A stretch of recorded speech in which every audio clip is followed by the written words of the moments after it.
미국 정부가 부채의 늪에 빠졌습니다. 여러분 믿어지십니까?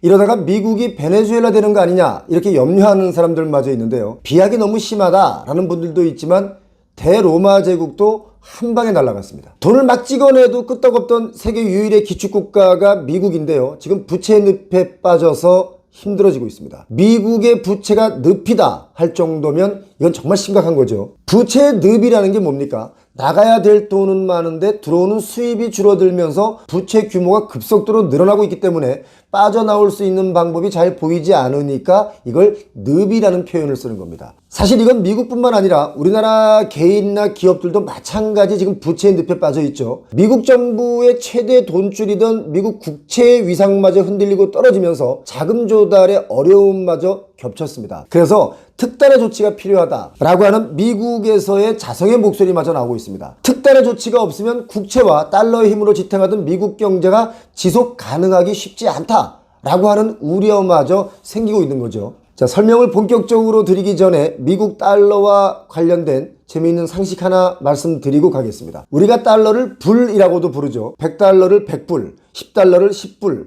뭐 이렇게 부르는데 왜 예전에 600만 불의 사나이라는 영화 제목도 600만 달러의 사나이가 아니라 600만 불의 사나이라고 했지 않습니까? 이게 왜 불이냐면요. 달러의 기호가 S자에다가 이렇게 짝대기 하나가 내려와 있는데 이게 한자로 불자랑 비슷해서 우리는 그냥 이거를 달러라고 하기 전에 불이라고 불렀습니다. 그래서 불자를 붙인 거죠. 중국에서는 자기네 통화 단위가 위안이지 않습니까? 그런데 위안 앞에 미국을 나타내는 미자 이거를 중국 발음으로 메이라고 하는데요. 이 메이자를 붙여서 메이 위안이라고 부릅니다. 왜 메이 위안이라고 부르냐면 그 이유는 중국의 위안화가 세계의 기축 통화가 될 것이다 라고 하는 꿈을 품고 있기 때문에 메이 위안이라고 부르면서 달러의 가치의 도전을 계속하고 있는 겁니다. 사실상 달러의 가치에 도전하는 것이 아니라 달러의 위상에 도전하는 거죠. 석유를 거래할 때 대부분이 다 달러로 결제를 하는데요. 세계적으로, 국제적으로. 얼마 전에 중국의 위안화로도 결제를 하겠다 해서 정말 난리가 났었습니다. 올 초에 석유를 위안화로 결제할까라고 하는 사우디아라비아의 한마디 때문에 기축통화 달러가 막 흔들리면서 미국 내에서 난리가 났었습니다. 그도 그럴 것이 1974년 석유 파동 이후에 지금까지 석유 대금을 다 달러로 결제하는 것이 이 세계 경제의 불문율이 됐기 때문이죠. 과거에 미국 닉슨 정부가 사우디의 안보를 보장해주는 조건, 그 조건으로 인해서 받은 대가가 바로 그겁니다. 석유를 거래할 때는 달러로 한다. 달러의 가치, 달러의 위상을 더 높이려고 그랬던 것이죠. 자, 이 부분은 다음에 기회가 되면 또 자세하게 말씀드리기로 하고요. 지금 미국 달러가 흔들리고 있다 이 말씀을 드리고 있습니다. 미국 국가 부채가 10년 전보다 2배가 늘어났습니다. 미국의 국가 부채 규모가 33조 달러를 넘어섰는데 10년 만에 2배가 된 겁니다. 이게 돈을 막 찍어내는데도 달러의 가치는 사실 안 흔들렸었죠. 그런데 부채는 2배가 늘어나서 해마다 이자만 117조를 물어야 됩니다. 경제대국 미국도요 이제는 부도를 걱정해야 되는 상태까지 왔습니다. 믿어지지가 않습니다. 지금 세계 경제 석학들이 다들 경고를 하고 있는데요. 미국이 세계 1위 경제대국인 만큼 빚의 규모도 세계 최대 국가라는 소리를 듣게 됐습니다. 미국 국가의 빚의 규모가요. 중국, 독일, 일본, 인도,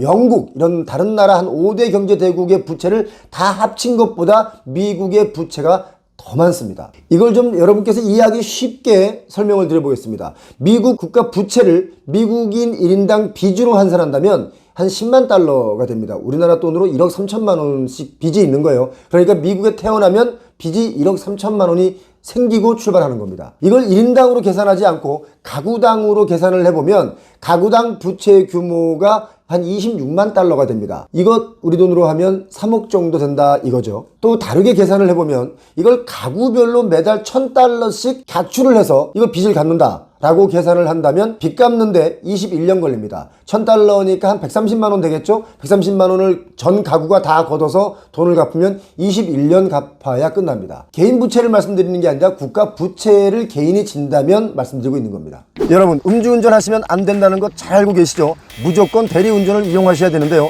부르면 빠르게 달려오는 세븐콜 대리운전을 쓰시기 바랍니다. 지금 세븐콜 대리운전 앱을 설치만 했는데 즉시 사용할 수 있는 마일리지 10,000원을 적립해 주고요. 그리고 이용할 때마다 이용 금액의 10%를 또 적립해 주고요. 친구 추천 시 최대로 7,000원을 또 적립해 주고요. 그리고 마일리지가 50,000원 이상 충전이 되면 바로 인출해서 쓸 수 있습니다. 다른 거 다 떠나서요, 음주운전 절대 하지 마시고 지금 당장 세븐콜 앱을 설치하시기 바랍니다. 자, 그런데 미국 정부의 빚은 왜 이렇게 늘어난 걸까요? 그거 아주 간단합니다. 수입은 줄고 지출은 늘어나니까 이렇게 된 겁니다. 우리들 가계부채랑 똑같습니다. 정부의 수입이라면 뭐가 있겠습니까? 바로 세수죠. 세수가 줄면 지출 비용도 줄여야 되는데 미국 정부 역시 이 씀씀이가 아주 큽니다. 여기저기 나가는 복지 비용은요, 한번 주기 시작하면 이거 줄일 수가 없기 때문에 미국도 고령화로 인해서 복지와 의료 비용이 아주 많이 급증하고 있기 때문에 지출은 계속 늘어나고 있는데 수입, 세수는 줄어들고 있기 때문에 빚은 계속 늘어나는 겁니다. 미국 바이든 대통령이 학자금 대출 탕감 정책을 턱 내놨는데요. 이게 법원에서 위헌 결정이 나오면서 실행을 못했습니다. 이게 실행이 되었으면 적자는 아마 2배 이상 늘어났을 거라는 예측도 있습니다. 그러니까 지도난이라고 막 퍼주다가는 미국도 망할 수 있다, 이걸 보여주는 것인데요. 그래서 미국 내에서 이러다가 우리도 베네수엘라 된다, 이런 얘기들이 나오는 겁니다. 자, 중요한 포인트 하나를 말씀드리겠습니다.